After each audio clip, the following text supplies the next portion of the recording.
What's that? Playoffs? Don't talk about it. Playoffs? You kidding me? Playoffs? I just hope we can win a game. Another game.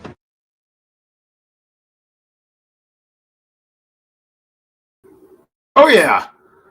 It is playoff time. This shirt right here says 2024 Men's National Champs Baseball. I don't know what it's going to say on football at the end of the season, but I do know that this Tennessee Volunteers team is going to the playoffs and playing for a national championship. Tennessee takes care of business today, 36-23, House of Orange. Frank in the house. Didn't start off too good today. It was not the ideal start for this Tennessee team. But you know what? There's a reason, and I said it last week when Tennessee played Virginia in the Bahamas. People were freaking out. Oh, this is a 4 or 5 seed. This team is overrated, no offense. And then the second half happened. There's a reason you don't overreact after the first half, and I saw numerous Vols fans overreacting. This team doesn't deserve the playoffs. This is not a team. Oh, yeah, this team deserves it. They're in 36-23. Once they got down 17-0, it was on after that. Or maybe it's 14-0. I can't remember now. But I know they got their field goal. Or I'm sorry, they got their touchdown. Max Gilbert hit the 50-yard field goal. He bounced it off the crossbar, and this team rolled after that. They absolutely rolled. They didn't give up. They didn't get down. It was as bad of a start as you can think of on this. Make sure you hit that like. Make sure you hit that share. If you have not and you like the content, hit that subscribe as well. We'll see how long we go on this one. Got 23 of you in here. Share this thing out. Let's get this up here. We can talk ball on this channel as good as any others that are out there. I can promise you that right now. But looking at today, what impressed me the most was just how Nico's continued to get better and better and better. He's gotten better along the way. I don't know what more you can ask for. Brew McCoy out today. It was not something I was prepared for, but evidently it was a pregame injury. Dante Thornton had, on the Tennessee had gotten the ball back. They, let me think here. Jermod McCoy, that interception was phenomenal. Phenomenal, that interception. Tips it up in there. He went for it, rolls around on his back. It comes down, and he catches it. And then, of course, Nico does turn around, underthrows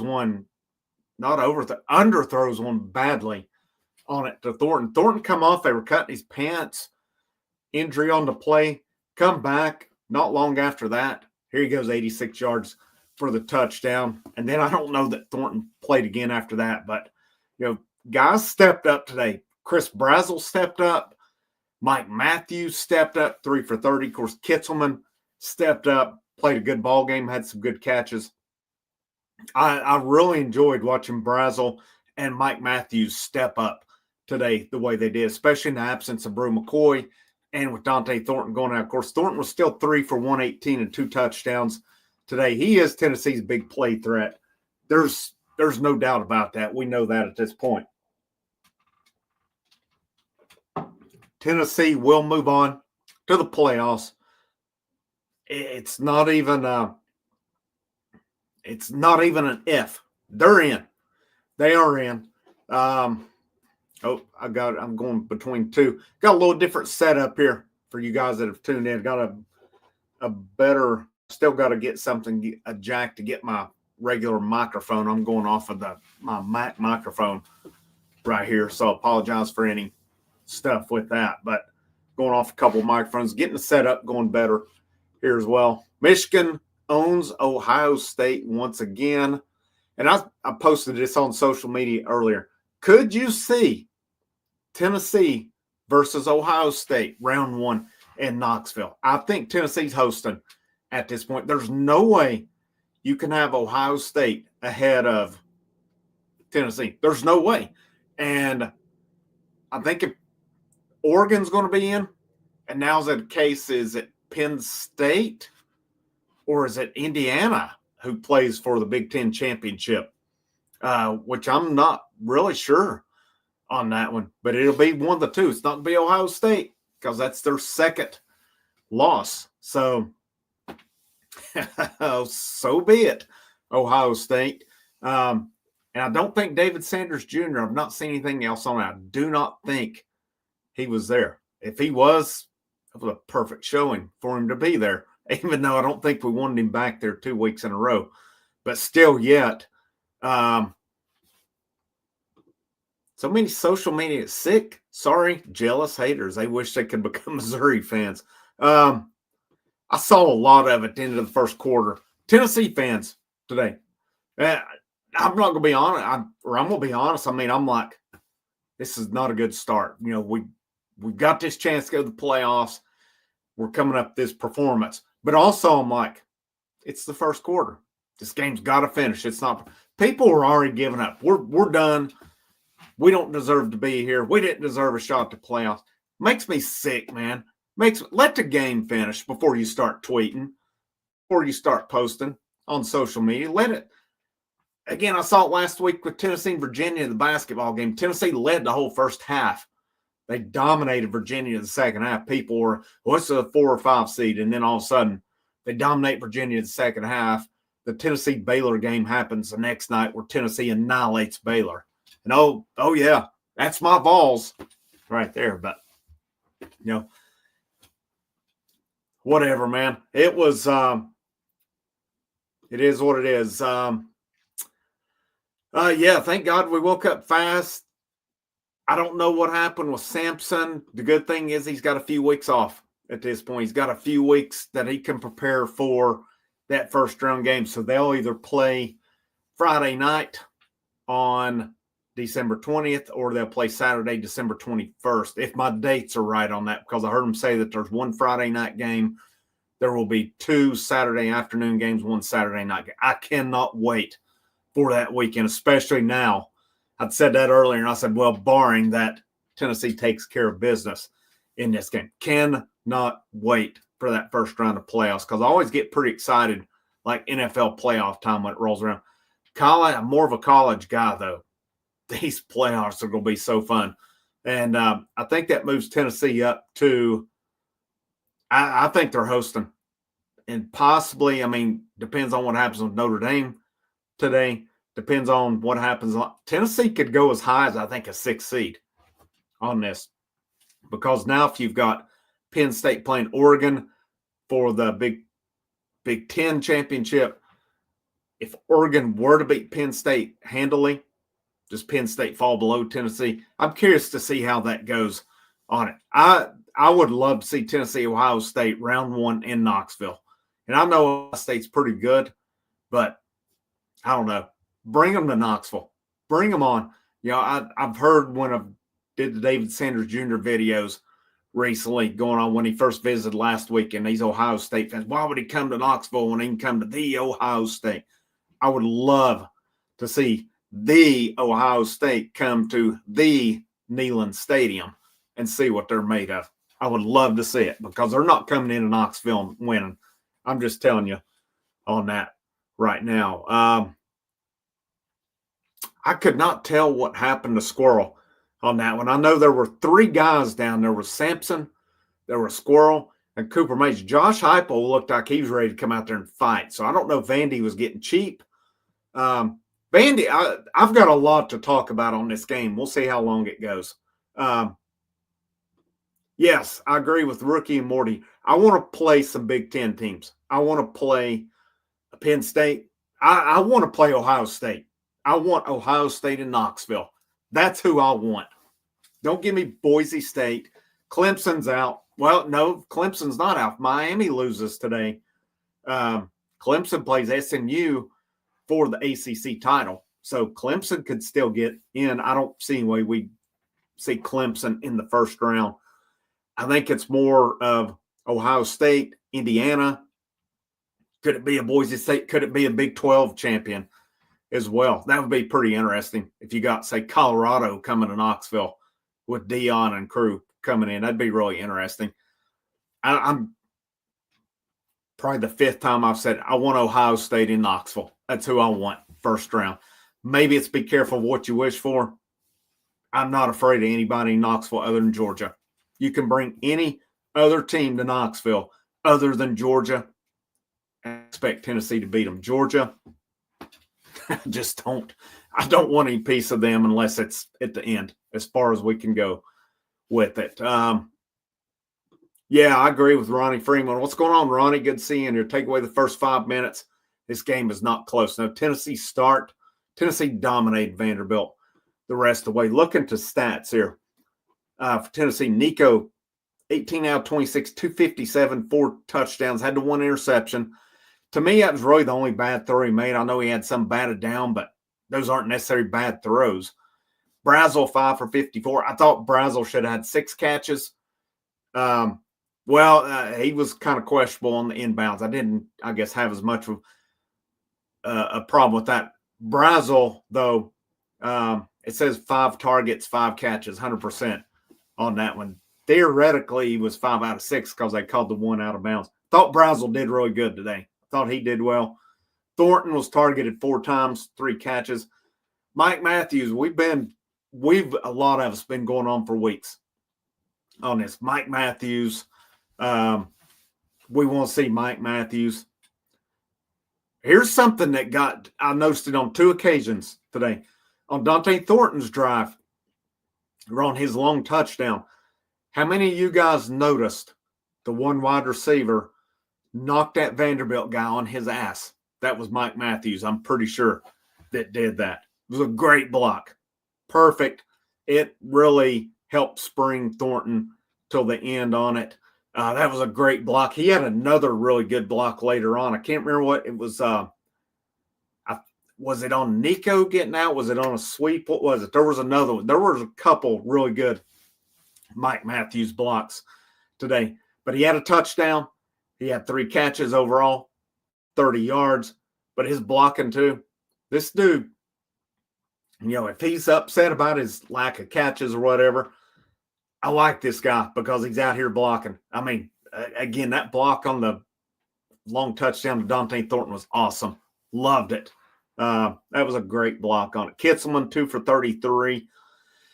I mean, they'd had to play. What I liked was at one point, you had Nico was scrambling out of the pocket, and Nico had all day long on the pass. Hats off this offensive line. Vanderbilt, it didn't seem to me like was bringing a lot of pressure, which was a bad game plan, but this line was really protecting Nico. Nico was rolling out. I thought it was a pretty good pass to Ethan Davis, and he dropped it. They went, what was that, on second down? Next play, they hit Kitzelman on it, got the first down. Kitzelman has been a real steal. He has been a great pickup for this football team. Cannot stress enough what he's done. Sampson, 2 for 6. Davis did have 1 catch for 6. Nimrod had a catch for 6 and a first down. That was a big first down that he got. Caleb Webb had 1 catch for 4 yards. Sampson, 25 for 178. Bishop, 13 for 61. He looked good today. Nico went 6 for 42. Peyton Lewis, 2 carries, 0 yards. Kitzelman had the 1 carry. He was stopped early. That was a questionable call on it. I know why they did it. It worked last week, so they went back to the well. Really, that was a case of that was your rare time where Cooper Mays missed his block. He missed the block on the center, and that guy got through and stopped Kitzelman. If Cooper Mays hits his block, that's a pretty easy first down for Kitzelman. But, from the first quarter on, though, this team just – I mean, they really had their way with this game. The stats, to me, I'm trying to look at you look at it here. Total yards, Tennessee 538, Vanderbilt 212. That's crazy. That's what, 326? Rushing yards, 281 to 108. 47 rushing attempts to 31. Rushing touchdowns, Vandy did have 1. Dylan Sampson did break the single season record today, held previously by Travis Stevens. I about said Travis Sampson, Travis Stevens. Congrats to him. Just a big year with touchdowns, with single season rushing record. The fumbles are the big issue with Dylan Sampson. If it wasn't for that, man, but still a really good day for him. Really good. What a year for Dylan Sampson. Passing yards, 257 to 104. Vandy got some extra yards today. Let's face it. The quarterback flushed out of the pocket. He went a little wild. When you jump up in the air, that should totally negate any kind of a hit from the defensive player. And he drew 2 personal foul calls today. One on Joshua Josephs, and I'm not sure who the one was on the 2-point conversion, but Tennessee ended up stopping it. But that one on Josephs was an absolute joke. That was a joke. It wasn't a slam. He finished through because Pavia went up in the air to throw the football. I thought the officiating was awful today. It was awful Tennessee's way. Tennessee had I don't know how many times James Pierce was held. I don't know. There was the one time they called Tennessee for a false start when the Vanderbilt guy was in the neutral zone, yet they called it on Tennessee. They come back and called Amari Thomas because I was arguing that he never got back on it. Yes, the horse collar on Jermod McCoy was horrible.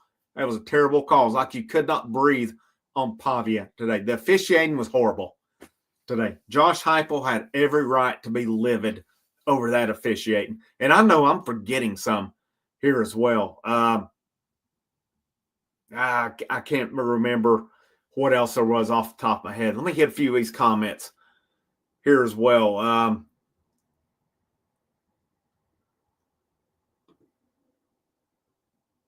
How was that? This is a good one. How was Brazel getting his helmet ripped off not a penalty? But I'll use the one, Reese, that you mentioned, Jermod McCoy on the horse collar. How's that a penalty? Yet the one where Brazel's helmet's ripped off, not a penalty. I don't get that one.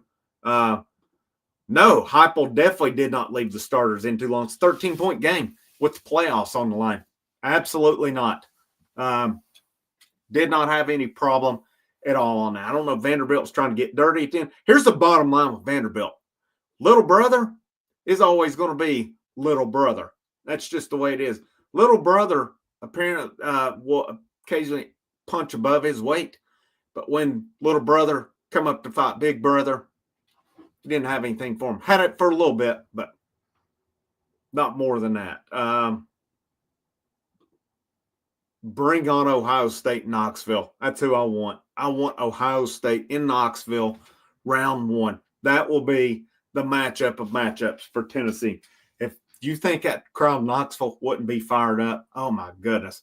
Tickets will be sky high like they're going to be anyway. But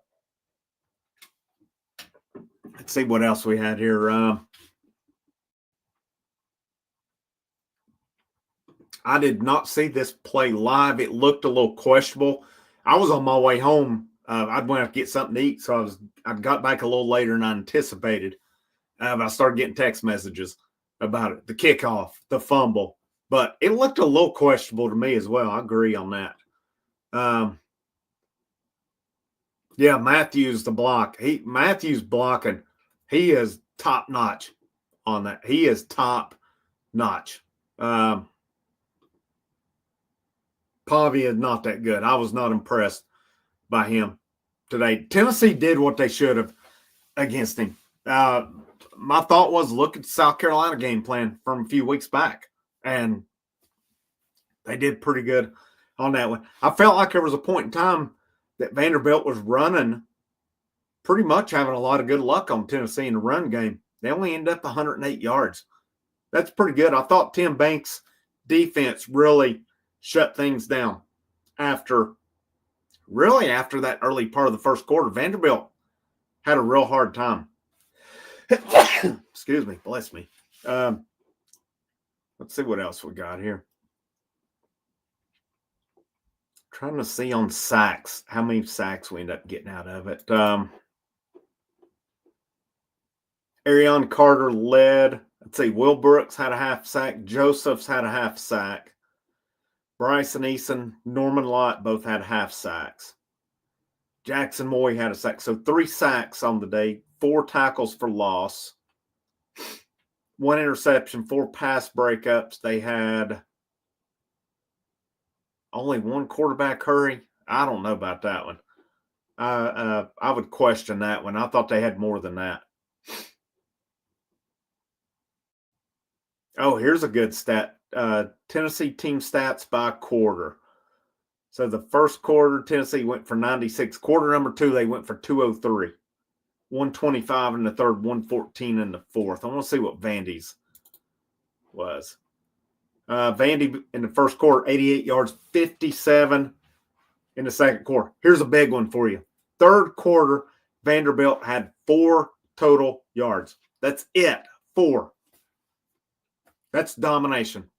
That is domination on it. 63 in the fourth. They had that one drive in the fourth. I think Tennessee went prevent. I don't understand why teams still run a prevent defense. A prevent defense has not been working for at least 30 to 40 years now. Yet we continue. Not only Tennessee, other teams continue to run. It's the worst offense that there is.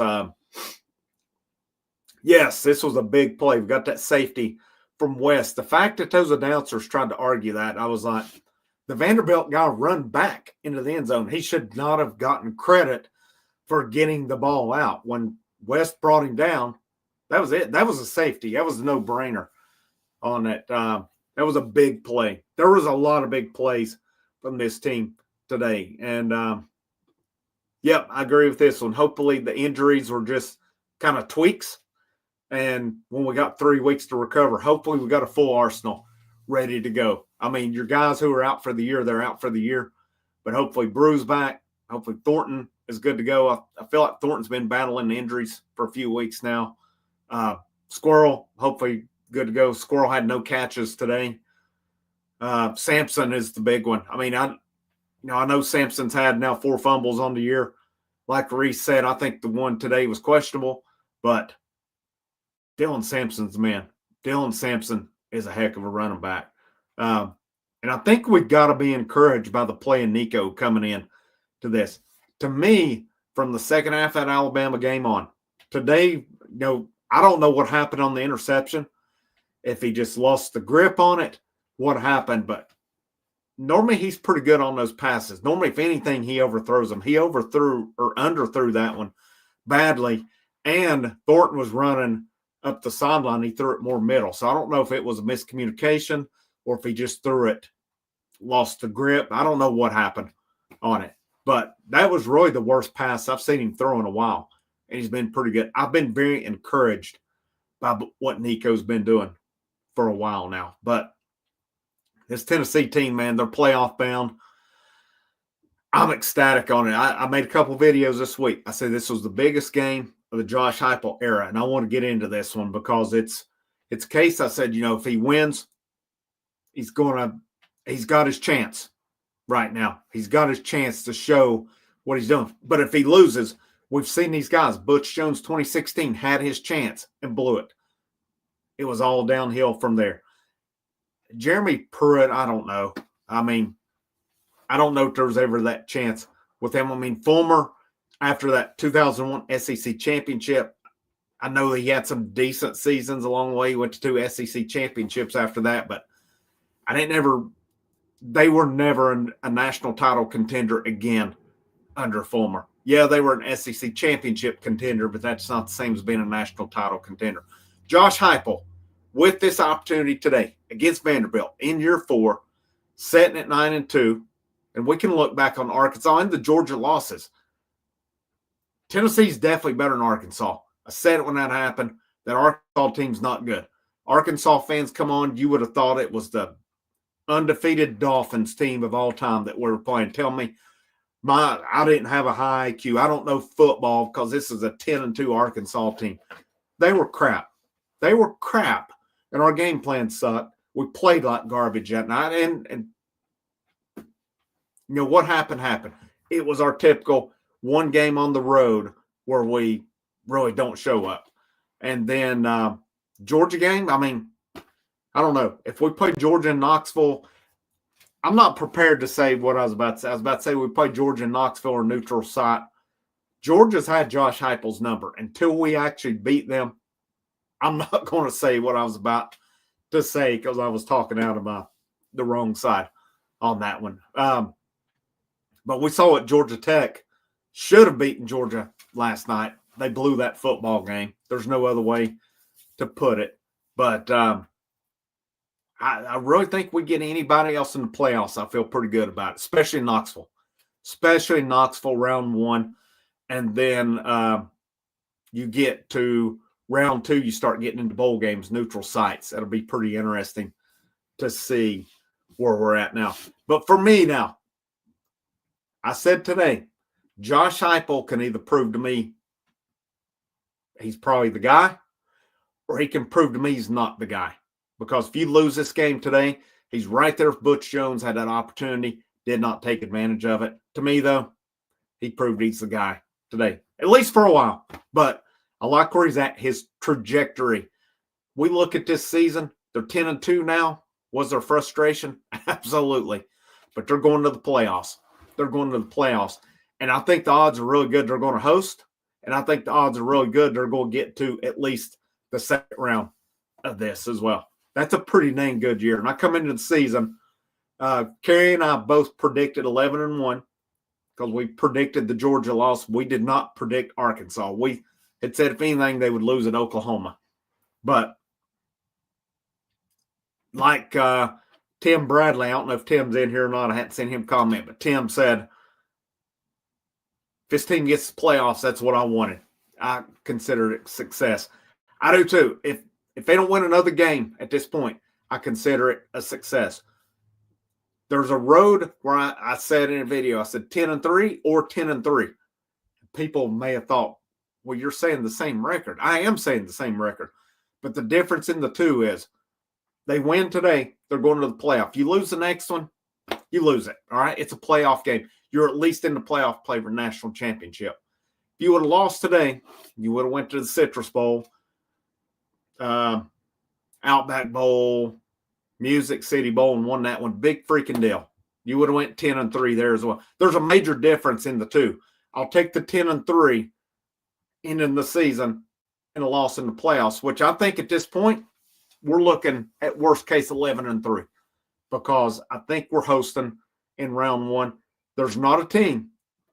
We're not going to see Georgia in round 1. We're not going to see them. Other than Georgia, I'll take any team in the country anytime in Knoxville and like Tennessee's chances on that. I'll stand by what I said on it. Other than Georgia, bring them all on. And so I like Tennessee to win at least one more game, if not more. It's going to be fun. Yeah, I cannot wait for that weekend of December 20th, 21st. It's going to be so much fun to watch. And but Josh Heupel, to me, proved. Oh, yeah. They started off bad today. They rolled after that.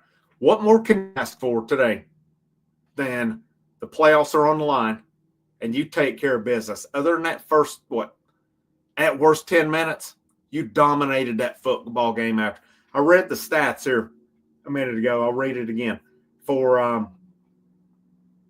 Vanderbilt, they had 88 yards in the first half. They had the one touchdown. They had a field goal. They had the kick return for a touchdown. Second quarter, they had 57 total yards.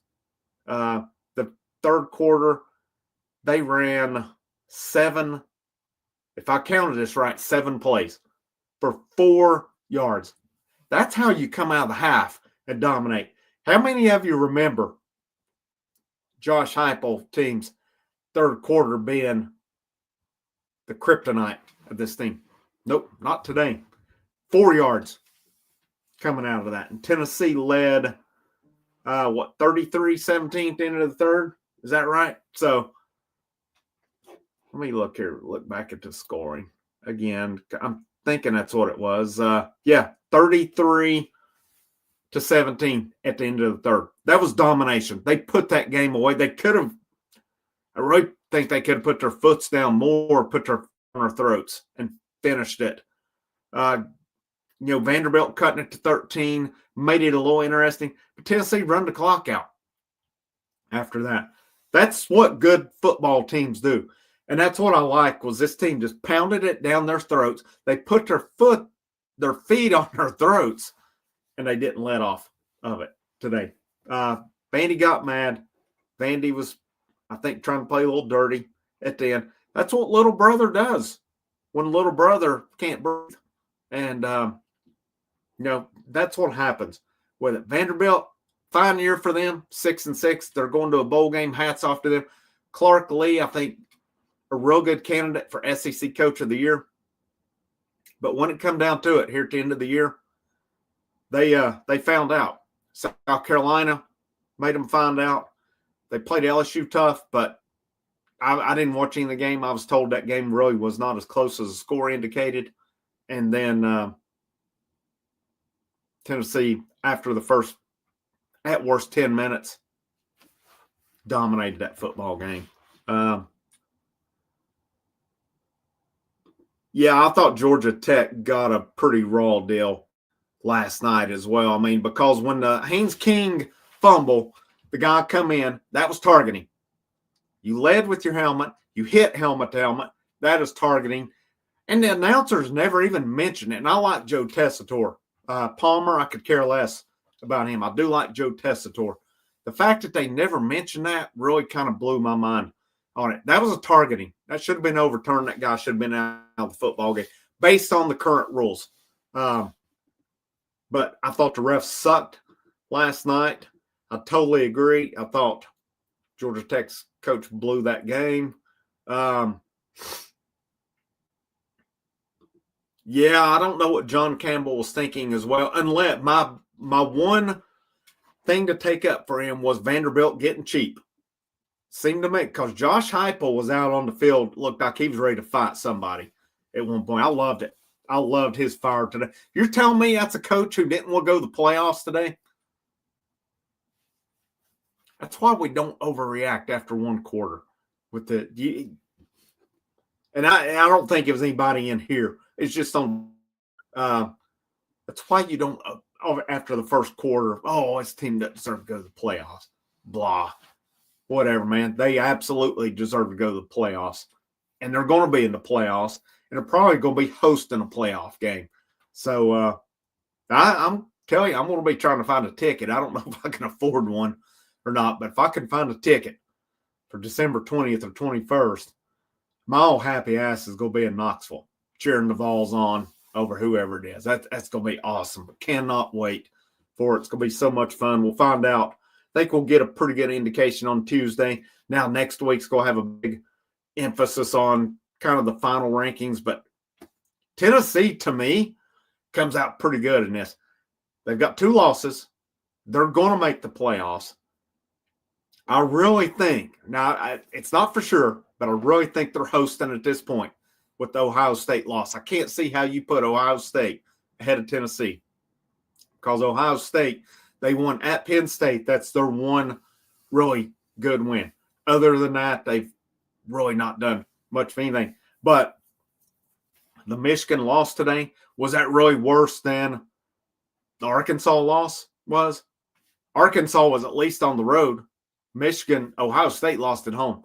You can't make a case for me for Ohio State over Tennessee. That's what I want. That's what I want. Ohio State, Tennessee. Bring them on. Bring them to the Vols. Ed says, I think one of these Texas teams will beat Georgia. Man, I don't know. I think Georgia, I think in Atlanta, I think they'll be hard to beat. I think last night was their game to get them. You may be right.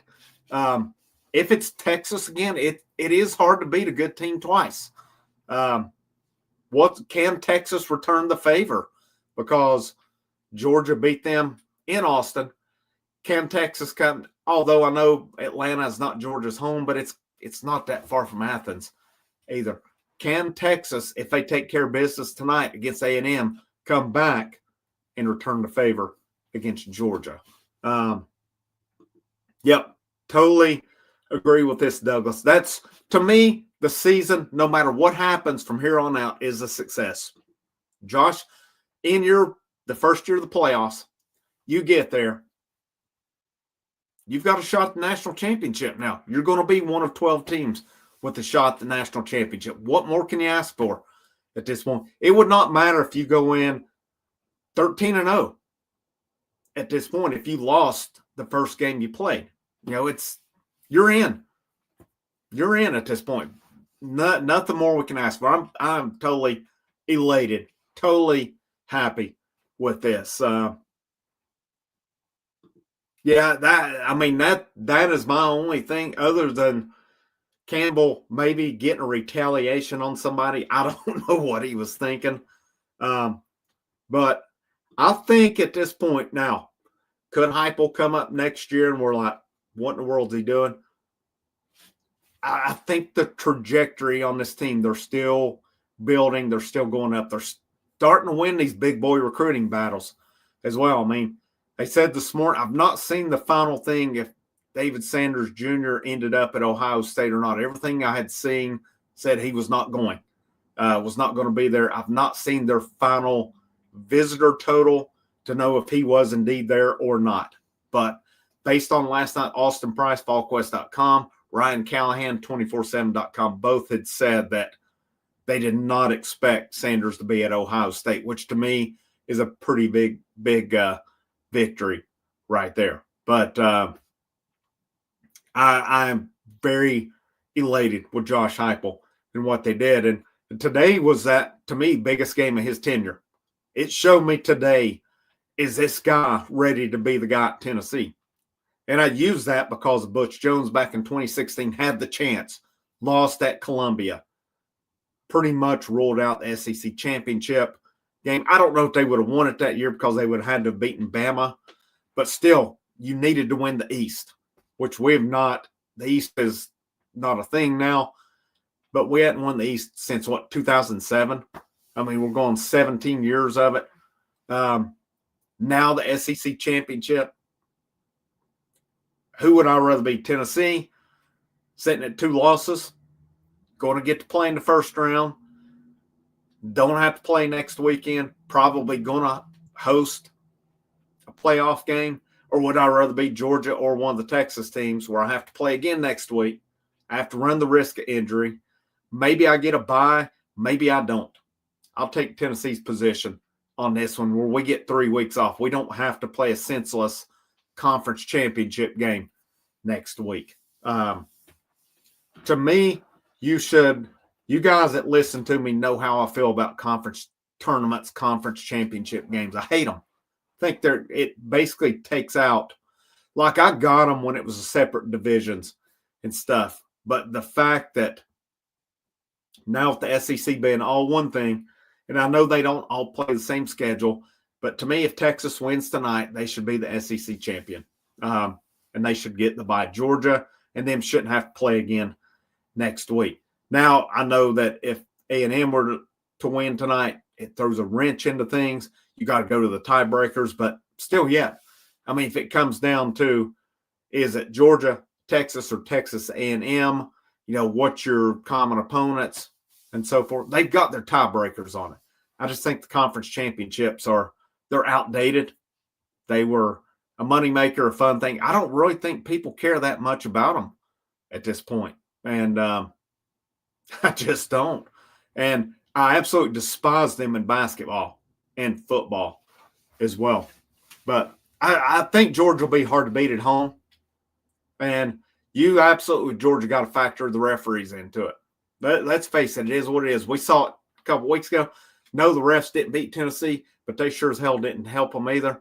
The refs definitely did not help Georgia Tech last night. Georgia Tech didn't do themselves any favors, but still yet. Let's see one. Oh, yeah, that brawl after where I saw the Michigan guy trying to plant the flag and Ohio State got mad about it. Whatever, man. They're soft. They are what they are. They're not. Michigan owns them at this point. What did they say? Is it 4 in a row for Michigan over Ohio State? I'm not a fan of either, but I'll definitely take Michigan over them, especially Ohio State fans coming in here talking like they're the greatest thing it ever was with some of the David Sanders stuff. Just ridiculous. So, I mean, they were fine. They weren't. I'll give them credit on this. They didn't get personal or anything. I've had more Vol fans get personal than I have any other, but definitely hard to beat Georgia if help from the refs. I totally agree with this. I totally agree, Douglas. I think it plays out where Tennessee should host, but you never know. It wouldn't shock me if Tennessee have to go on the road. I think for us to definitely host, I think we need USC to beat Notre Dame right now. I don't know what the score is on it. Here's what I like about my new little setup. I got a laptop going on one side. I got a computer going here. I can kind of thumb around. Just got to get my microphone going. So I apologize for any microphone issues here as well. Let's see. I say we did not get Kendra Harrison, tight end out of North Carolina, committed to Oregon, who's a dual sport basketball, football. I don't know how good of a basketball prospect he is. I know Tennessee was in North Carolina. Let's see. Games of interest. Alabama up 7-0 to end of the first. Penn State 10-7 over Maryland. That one could get interesting if Maryland. Somebody had said earlier on here I could see Maryland beating Penn State. Somebody said to watch out for it. Or let me see if I can find that comment right here because I know one of you said it on here. Let's see here. Who was it?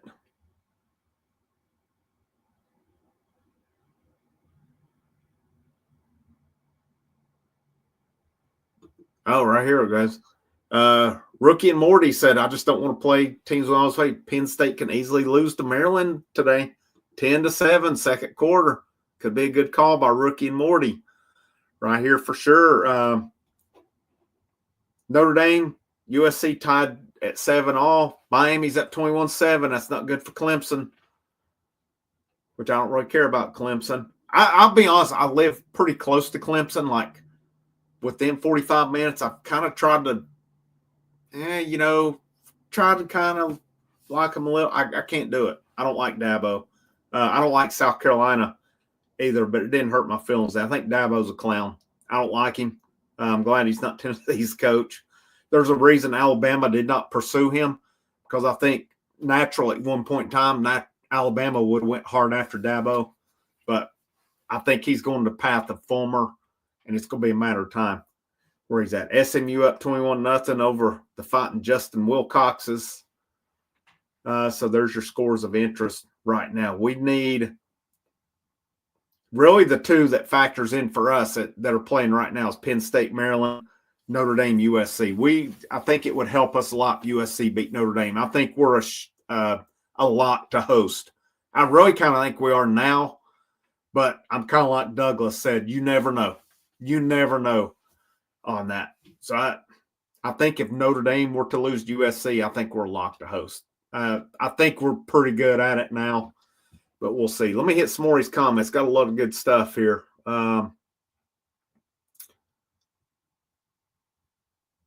Yep, D Hurt. My dad had texted me on it. He's like, I get so mad at that prevent defense. Prevent defense, man, has not worked for as long as I can remember, and teams still get it. Douglas, I'll get to you here in a minute on that.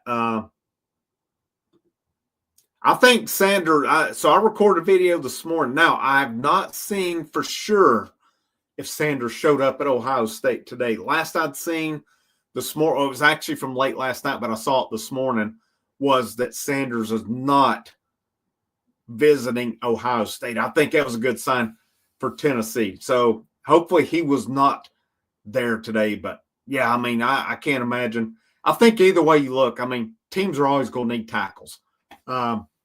Would he be making a bad decision by going to Ohio State? No. I mean, it's a great school. They have a great medical program. Here's the thing. Ohio State people were coming in. It's because medical school. You're not getting into medical school as an undergrad anyways. Go have to do an undergrad biology or some kind of chemistry or something before he can even get in that. If his playing career goes as he's projected right now, he's going to be in the NFL before he can ever even apply for med school. So it's going to be a moot point on it. Yes, that 2016 team, A lot of you guys watched that team, Brett. I'm sure, obviously, you did too. Do y'all think that 2016 team had more talent than this one did? I mean, you had Dobbs at quarterback, you had Kamara, you had Malone, you had Barnett. Man, you had talent all over the place on that team. Here, Douglas told you, can you explain to me why I played prevent defense when we were dominating playing deep? I cannot explain that to you, Douglas. It's a fantastic question. Why teams go away from what's working. The one time this year I've seen, and I loved it. I didn't love who it came from, but Alabama, South Carolina. South Carolina scored late against Alabama. They had to kick the onside. They got it. And then, so Alabama had to defend. And then Alabama they brought the house every play to end that football game, and Sellers did not have time to throw it. That's what teams should do when you're pressured. If you let a guy sit back there to throw, especially when you need yardage and he's gone all day, somebody's eventually going to get open if you give him that time, especially if your defensive line's not getting the pressure on. It's a great question. I don't know why teams still continue to do that. What Alabama did in that game against South Carolina late in the game with South Carolina, I mean, I don't even know if they got a Hail Mary off on it. Alabama was bringing the house, and Sellers could not breathe. They were on him. I loved it. I just didn't love it was Alabama, but I was like, that's what teams should do on it. I've always heard the saying, the prevent defense, all it does is prevent you from winning the football game. That's really what it was for me. Green Wave said it was actually a good play by Pavia. Pierce in his face looked like Boo. Yeah, I thought Boo kind of let up a little bit on that. That's a good point. I really thought they did. But still yet, I mean, I didn't see the whole drive because I was kind of setting up on here. But, oh, Jim, what's going on, Jim? Hope you're still clapping today. Notre Dame, USC, 6:33 in the second quarter, 7-7. Thank you, Ed. Appreciate you confirming that. I know I've got a little bit better mic. I'm going on the system sound here. Devin Arnold, you're up in my territory, man, about an hour from Clemson, right out in front of Table Rock State Park, actually. No, I moved to the upstate about a year ago, actually, so still up there. So about right in front of Table Rock State Park. I was thinking, Devin, you were all reason for the prevents to help run out the clock. Yep. I'm not a fan of them. I'm just not, because I feel like you give quarterback too much time to sit back and throw all day long. And, an SEC quarterback, if you give them all day long, should be able to pick a defense apart. I don't know if Tennessee's line was just that good today, or Vanderbilt wasn't pressuring, or if it's a combination of both, but there was numerous instances where Nico had he could have stopped and, like, I don't know, man, popped his neck or stretched his arm or anything, and he still had time to throw. You can't do that against an SEC team by any means. No SEC. I mean, we've seen the time Tennessee, like they gave Carson Beck all the time World Cup a weeks ago, and he killed him. Georgia Tech didn't do that last night. This day and age, it's a bad philosophy in the SEC if you're just planning on blitzing, just rushing your line, and that's it. Linebackers are not meant to be cover corners. And I think defensive coordinators and defensive staffs mistake these linebackers. Yeah, they're more athletic. They're faster. They're still not meant to be those cover guys, though. That's why if you have a weapon at tight end, you should absolutely utilize him against opponents' linebackers. But Penn State is up 17-7, 10 minutes to go in the second quarter right now. So, yeah, that's really the two games for us. I think Penn State, Maryland, Notre Dame, USC. I didn't have, with Penn State playing at home, I really didn't have a lot of hope on that one, but we'll see on it. Wes McLaughlin, member of the channel. Thanks for tuning in. Thanks for being a member. Wes comes in, says, great win Absolutely. Loved it. Loved the win today. Yeah, I thought Nico, other than the one throw, was really good. They did a real good job with the ground game. Offensive line was blocked. It was a clean game for him. Running game was really good. The stats on the two teams was just astronomical, the difference. What did I say earlier? Tennessee had outgained Vanderbilt by 326 yards today, 538 to 212. That's domination, guys. I'm just telling you, that is domination there. The score can say 36-23. Tennessee was down, 17-0? After that, they dominated. 36-6 after that. That's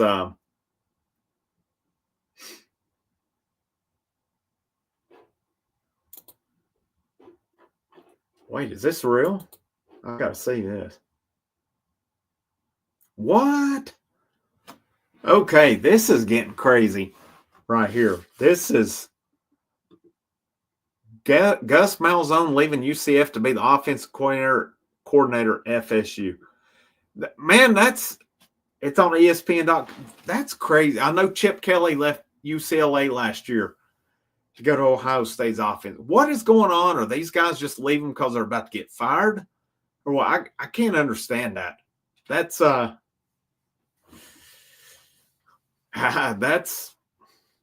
that is really interesting. So wonder where UCF goes from there. Wonder if UCF could go back to Scott Frost again, because to my knowledge, he's not coaching anywhere. He got let go at Nebraska. He had such a good run there before Heupel took over. Could Scott Frost go back? I don't understand these head guys going to be offensive coordinators unless the writing's on the wall for them. Possibly. Maybe that's what it is. But I know UCF fans were so happy when they got rid of Josh Heupel and Malzahn come in. They were talking about what an upgrade it was. Heupel was crap and all this. I wonder if they would trade him back now at this point. What Heupel's done here, I don't think the guy gets enough credit for what he's done. I really don't. You look at all the transfers when he first come in, went to the Music City Bowl. Yeah, they lost to Purdue that year. 2022, who would have foreseen 11-2 coming, an Orange Bowl victory where they dominated Clemson with Joe Milton at quarterback. Last year, a little step back, but did I say one against Purdue? If I said one, I definitely meant, yeah, they lost to Purdue. I don't know what I said. If I said lost, then I misspoke, which I do sometimes on here. Ryan Day to Orlando. Ryan Day's going to get some pressure at some point. I got you. I just wondered because I do occasionally misspeak. I've done it before on here. So, yes, we did lose to Purdue. Yeah. I got you. I got where you're coming from on that one. Yeah, Jalen, worst case in that game, it should have been a penalty. People were saying, well, the lineman was pulling Jalen right forward. You can't do that. And that happened in a game this year where Tennessee was penalized for it as well. So worst case, Tennessee should have been able to kick the field goal in that game, and it kept going. But I was not aware till last night of how the rules had changed with college football over time, because last I'd known, and I don't just look at them, keep up with them, last I'd known once you got to the third overtime, it's a touchdown, then you have to go for two. I was not aware that it become 2 for 2, which is pretty interesting at that point, really. It added to it 8 overtimes last night. Insane. Got to give credit to Georgia. And I know there was some calls that I didn't like, but you still got to give credit to them for coming back on it. But, yeah, I see what you're saying. Yep, lost to Purdue in that first year. 11-3, dominated Clemson with Joe Milton as the quarterback, because everybody was talking about, Cade Klubnik's the next great thing, Cade Klubnik. I know it on good authority. So when I was coaching baseball at Dutch Fork High School 2 years ago, one of those Dutch Fork players played football for Clemson, played baseball for Clemson, got drafted this past year on it. He'd come up there one night to take some BP while we were practicing. One of our coaches knew him, was talking to him, and he said, I think this dude was actually Klubnik's roommate. And he's like, man, that Klubnik's a tough guy. He's like, yeah, they roughed him up pretty good. But, yeah, he's tough. He was feeling it for a few days. But, yeah, Tennessee beat him down pretty big in that game. Aaron Beasley for sure. But last year, 9-3, finished it with Nico coming in. We dominated Iowa last year. It was a pretty good end to a season that was, I said last year, if 9-3 is the floor, that's pretty good. Now this year, worst case will be 10-3. I really think worst case we're at least 11-3 when it's all said and done, because I think we're hosting. Great job by Josh Heupel and his staff. They're getting almost to that point. I don't think they're there yet, but they're really close to. It's almost like Tony Vitello with baseball. It's really kind of like with Rick Barnes of basketball. We rebuild, we reload at this point. Josh Heupel's really, really close to that happening. I think you get through to next year. Nico gets his second year under him. I think we'll see a drastic difference under him. Look at the improvement he's made over the last, really from the second half of that Alabama game on. Nico's been a really good quarterback, in my opinion, on it. How much better is he going to be next year as well? Could he make more mistakes this year? Sure, absolutely. It's going to get tough when you get in playoffs. You're playing the best of the best at that point. But you know what? You're there. You're going to play the best of the best in the playoffs. That's pretty cool. And when you get that, at that point, you've got either Jake Merklinger ready to go, you're going to have George McIntyre ready to go, or you got Faison Brandon coming in ready to go. I would not discount Jake Merklinger being ready to take over once Nico heads off to the NFL. If he heads off after next year on it, I think that's the best case scenario. If he goes 2 more years, we'll see. Best case for us, though, we want to see Nico be big time. I agree with I think Nico's going to be the man next year. I think he's going to be unstoppable. You got this year under his belt. I would have personally liked to have seen him gotten him a lot more playing time last year, because I think the red shirt is irrelevant with him, because I don't think the idea was ever for him to come to Tennessee for 4 years anyway. So I would have liked to have – I've gone on. I've beat that dead horse numerous times, but I think he'll be ready to go. Pass blocking, well, it was great today. There's definitely going to be some concern next year, because you lose basically the whole line other than Lance Hurd next year. What's up, Rondé? Frank, Go Vols going to the playoffs. Great experience no matter what happens. Yep. I'm going to be expecting to win the next game if it's not Georgia, which I don't see it happening. So, but I don't know that I'll be down if we don't win it. And I think there's a really good possibility that it will be in Knoxville. Looks like Notre Dame, USC still 7-7, Penn State up 17-7 right now. That's, to me, really the 2 games of relevance right now. I think we'll see if it all plays out. I think we'll see either Ohio State, Indiana, possibly Big 12 champion, because I think we could get up as high as 6. Because if Penn State takes care of business, I'm assuming they'll play Oregon. Could be wrong. It's got to be them or Indiana, one of the 2. Ohio State's out as long as there's a 1-loss team in the Big Ten, because Ohio State's lost to Oregon and Michigan. That puts them at 2 Big Ten losses. So I think the possibilities for us are really good for hosting. And if you're in that 6-7 range, so you're playing, damn, I hope we don't get paired with Georgia.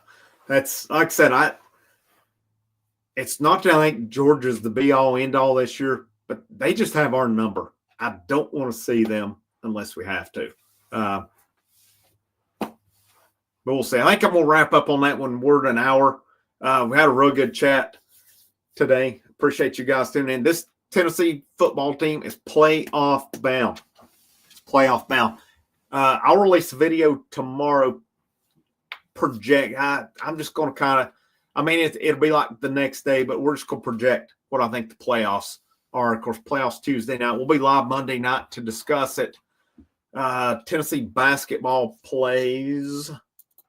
It's a pretty big week for Tennessee basketball, men's and women's. I know the Vols men play Syracuse. I'm pretty sure it's Tuesday night.